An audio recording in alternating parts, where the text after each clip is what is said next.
안녕하세요 성도 여러분. 5월 17일 오늘의 큐티입니다. 오늘의 말씀은 역대하 22장 1절부터 12절 말씀입니다.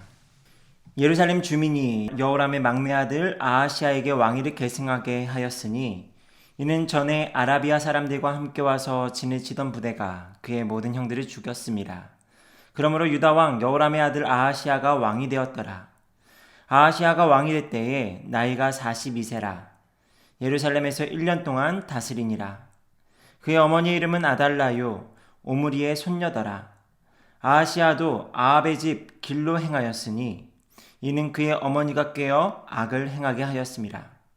그의 아버지가 죽은 후에 그가 패망하게 하는 아합의 집의 가르침에 따라 여호와 보시기에 아합의 집같이 악을 행하였더라.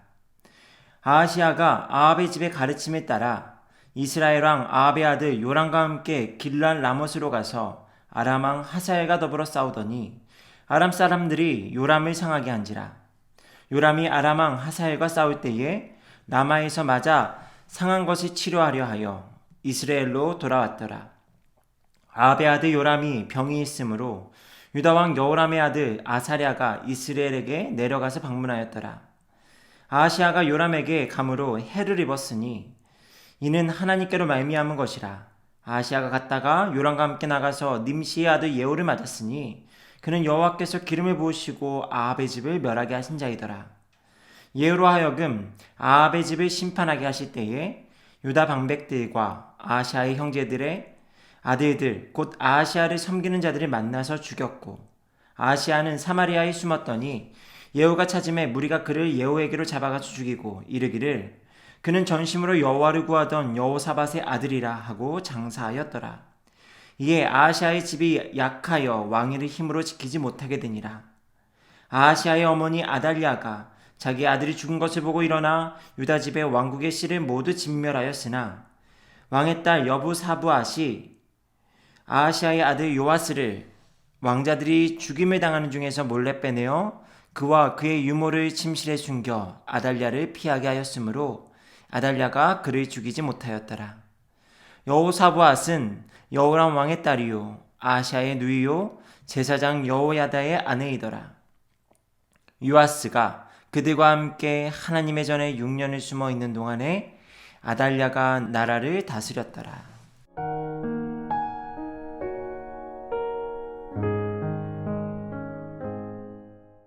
오늘 말씀에는 여호람이 죽고 그의 뒤를 이어 막내 아들 아하시아가 왕이 되어 행한 일들을 기록하고 있습니다.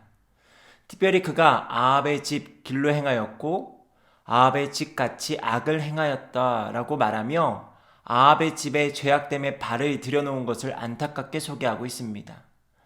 아하시아가 아합의 집과 교류하며 악을 행하고 결국 그의 마지막에 아합의 아들 요람의 병문안에 갔다가 비참한 최후를 맞이하게 된 이유는 그의 아버지 여호람이 아합의 딸과 불신 결혼을 했기 때문이라는 것을 알 수가 있습니다.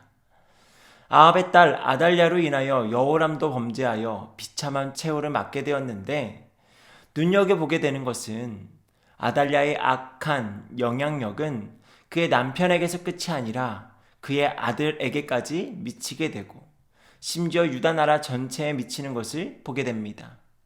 그리고 이는 다윗의 씨를 진멸하고자 하는 악한 계획으로 이어져 하나님의 구속사역을 방해하는 사단의 도구로 쓰임받게 되는 것을 보게 됩니다. 오늘 말씀을 통해 불신자와 결혼을 해서 가정을 이루는 것에 대한 경각심을 다시금 떠올려 보았습니다.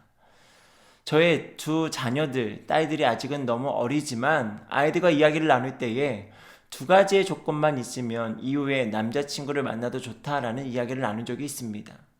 하나님을 진심으로 사랑하고 우리 딸 아이들을 진심으로 사랑하는 남자이면 된다라고 이야기를 했습니다. 이 둘이 아니면 절대로 아버지로서 교제를 허락하지 않겠다고 엄포를 놓았습니다. 가족이고 아빠이기에 이 문제에 있어 조금 더 적극적으로 개입할 수 있다라고 생각을 해서 아마 이와 같은 조건을 내걸었던 것 같습니다. 하지만 사역의 현장에서는 청년들과 성도님들의 자녀들을 향하여 이와 같이 강경한 자세를 가지지 못했을 때가 더 많이 있음을 돌아보게 됩니다. 그래서 조금은 소극적으로 믿음의 배우자를 만나 믿음의 가정을 이루는 것이 우리의 가장 좋은 선택입니다. 그러니 믿음의 배우자를 만날 것을 권면하였습니다. 그래서 불신자와 교제하는 이들을 향하여 기도할 뿐 불신자와의 결혼에 대한 강력한 반대의 의사표시를 하지 못했습니다. 하지만 이제는 그보다 더욱 강하게 불신자와 가정을 이루는 것이 영적으로 얼마나 큰 어려움을 가져오는지를 이야기하고 믿음의 가정을 세울 것을 당부해야겠다라는 마음이 듭니다. 그리고 한 번 더 믿음의 가정이 세워지기를 위해서 기도해야겠다라는 다짐을 오늘 말씀 가운데 하게 되었습니다. 우리의 가정들이 하나님의 말씀 안에서 하나님을 경외하는 믿음으로 굳건하게 세워지기를 함께 바라겠습니다.